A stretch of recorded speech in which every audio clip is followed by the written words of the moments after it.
Thanks, Jason. I appreciate that. Let's talk a bit about penalties for noncompliance. What are your risks out there for failure to comply? I mean, I get asked all the time. Folks will call me up, and a patient or family member of a patient will call and say, "Oh my gosh, there's been a HIPAA violation. I went to the hospital and they told my mama that I was pregnant. I didn't want her to know. So we're going to sue the hospital, right?"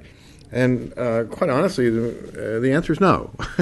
HIPAA does not give individuals a private right of action to sue the person who screwed up the HIPAA obligations. So you can't necessarily go out and sue the hospital or the physician practice for messing up under HIPAA. What you have to do is you have to report either to your state attorney general or to the Office of Civil Rights of the Department of Health and Human Services in Washington. The OCR, Office of Civil Rights, is charged with enforcing HIPAA. They're the ones who will actually do the investigations, or someone that they delegate that to. Well, what penalties, can a provider have? Can the OCR stick onto a hospital or a provider? And typically, they are civil penalties. In other words, it's just money, just pay us a check.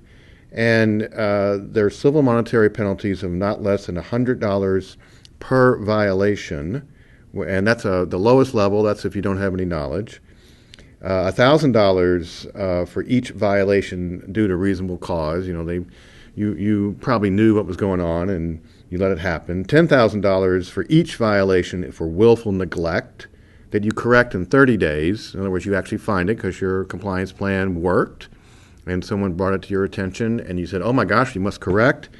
And then, well, during the time we were in noncompliance and it was willfully, we just ignored the compliance officers' warnings about what was going on. Well, that's $10,000 for each violation, and each day can be a violation. Or there's $50,000 due to willful neglect that's not timely corrected. And also, if you sell protected health information, that's almost criminal. There is a limit of $1.5 million in the aggregate in every year. So there's some real dollars here. And let me give you a couple of examples.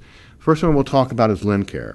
And these examples came down in the last, 35, 40 days. LendCare, for those of you who might not know, is a national durable medical equipment supplier. They supply oxygen and CPAP masks and beds and all types of DME all over the country. I'm sure they're over $1 billion in revenue, I would expect. Their problem here arose out of basically a family spat, and it cost them a lot. Fascinating instance. LendCare had a center in a small town in Arkansas, Wynne, Arkansas. The wife of this couple worked for LendCare, and it was her job to go out and deliver home medical equipment and set folks up on the equipment. Every day, sounded like for a while, she went to a person's home. She threw the information in the car and kind of drove around and went home at night. Then, according to the record, at least what the administrative law judge said, the marriage hit a rough spot. The wife ended up vacating the home which she shared with her husband, and the husband was kind of poking around one day and went inside the kitchen drawer and looked under the bed, and sure enough, there's some notebooks there from his wife that had protected health information of 278 people. And, what does he do? Does he call up wife and say, "Oh, it looks like you left these here. Do you want them back?" No, he didn't do that. He called the government. And he said, "Looky here, my ex, who I'm not really fond of now, clearly caused a HIPAA violation. So, I want you to come and investigate." And they did. The Office of Civil Rights went and investigated, and they basically, over a course of a couple of years, slammed LendCare for two things. They did not implement policies and procedures to safeguard their patients' records, and they also failed to protect against disclosure to authorized persons. So what does that mean? Basically, there should have been a policy that said every time that you walk out of the building with some protected health information, you need to check it out and you need to have it checked back in. Where's the policy, LendCare, that has that in there? Oh, you don't have one? So sorry.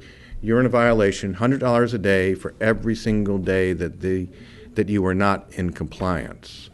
Oh, and what else did you guys do wrong? You permitted the wife to give access to our patient information in the car and under the mattress. You permitted her to give you that access to that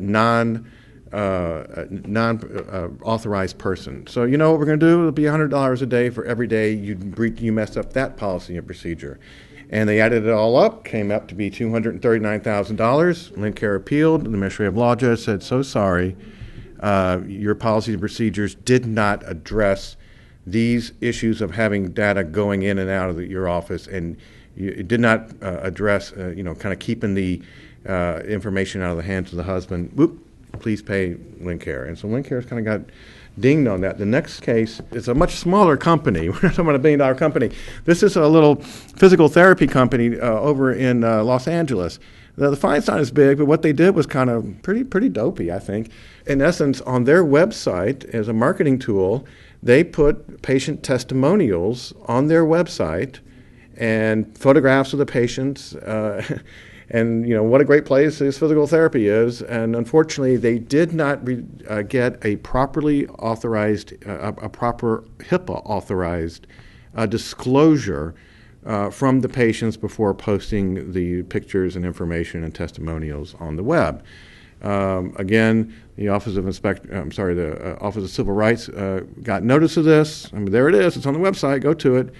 And they ended up fining the physical therapy practice $25,000 for failure to have policies and for improper disclosure of information. So you can see, big or small, you have your wallet's at risk for not having a compliance plan, not following the rules, and making sure that you have these plans and these practices in place. So what's it going to cost you guys in time and effort to get compliance? Jason, why don't you help us out there?